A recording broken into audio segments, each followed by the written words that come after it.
In today's world, there are few things worse than being branded as a racist.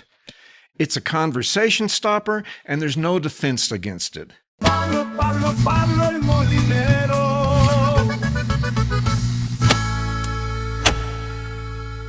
If someone calls me a racist, pretty much all I can say is, "No, I'm not."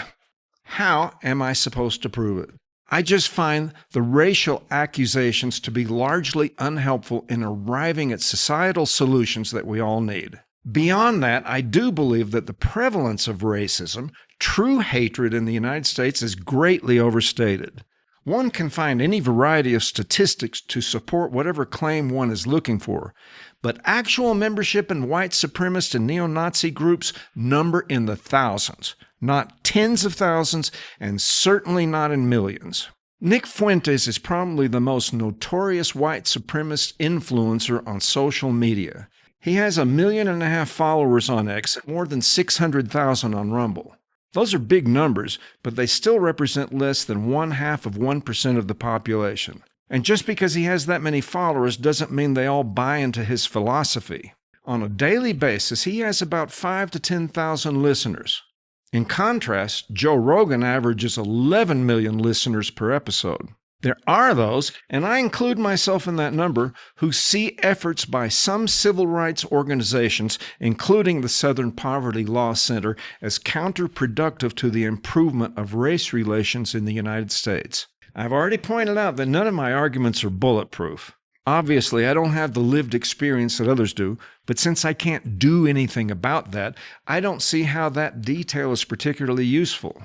I just don't see the issue as primarily racial but financial. Like I already said, if we were all wealthy, we most likely wouldn't be having this conversation. And at this point, I am going to shift the conversation from focusing primarily on race to a discussion of the political leaders we elect. I don't speak for or represent anyone but myself. However, I'm going to make some observations that many probably agree with. The bigger problem is chronic poverty. What is most visible to many of us in terms of black poverty emanates from the large inner-city neighborhoods.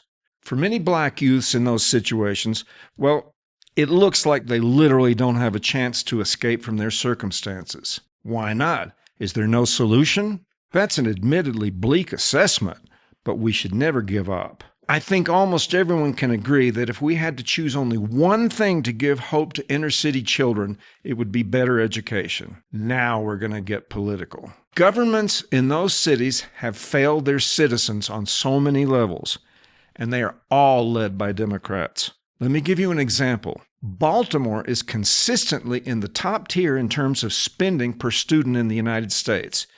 It comes to about $24,000 annually per student. Yet, less than 30% of those who graduate from Baltimore high schools are proficient in reading. There are some high schools where not one single graduate was proficient in math skills. Not one, and yet they graduated. We can examine all the external elements that contribute to this failure, but we should start with the schools themselves. So, when I hear some advocates howl that the problem can only be solved with more funding, I can only roll my eyes in disbelief. They need to scrap the entire system and disabuse themselves of those leaders who perpetuate the failure. In the eyes of many, this includes administrators and teachers' unions. Before anything else, teach the kids to read. Another area where large city Democratic governments have failed their minority communities has to do with crime. About half of all murders in the United States are the result of black-on-black crime, and the majority of those occur in poor inner-city neighborhoods. Look it up. How are systems and policies that allow this to continue not racist by their very nature? From my point of view, I don't understand why citizens in large cities continue to vote for a party that has consistently and historically failed its most financially deprived constituents. So, when conservative people see Chicago reject a crappy mayor like Lori Lightfoot, but then go on to elect someone like Brandon Johnson, who is now more unpopular than Lori Lightfoot ever was, well, we just don't know what we can do to help. This happens in city after city all around the country, and it's baffling to many of us. Going back to groups like the Southern Poverty Law Center, it is extraordinarily and notoriously unhelpful when they designate groups like Charlie Kirk's Turning Point USA and parental advocacy groups such as Moms for Liberty as anti-government extremists.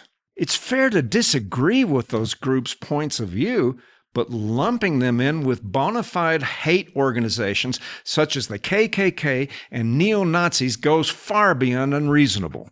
Here is my bottom line. The people of the United States are not hateful racists. The suggestion that we are simply because we have disagreements is insulting and off-putting. It doesn't promote dialogue. It stifles it. As I've already said, I believe most reasonable people can acknowledge historical inequities that persist to this day. But there isn't a grand plot by Americans to keep the downtrodden underfoot. Many of us feel that the problems are exacerbated by the self-inflicted damage caused by inextricably allying themselves with the Democratic Party. Most of the rhetoric that promotes the idea that we are a horrible, ugly, racist society is a product of woke ideology run amok. There are problems with our two-party system, and there is massive corruption on both sides. But woke ideology? Well, that's squarely on you, Democrats. I hope you can join me for my next video, where I'll try to find something else useful to say. Thanks for watching. This is Pablo El Molinero.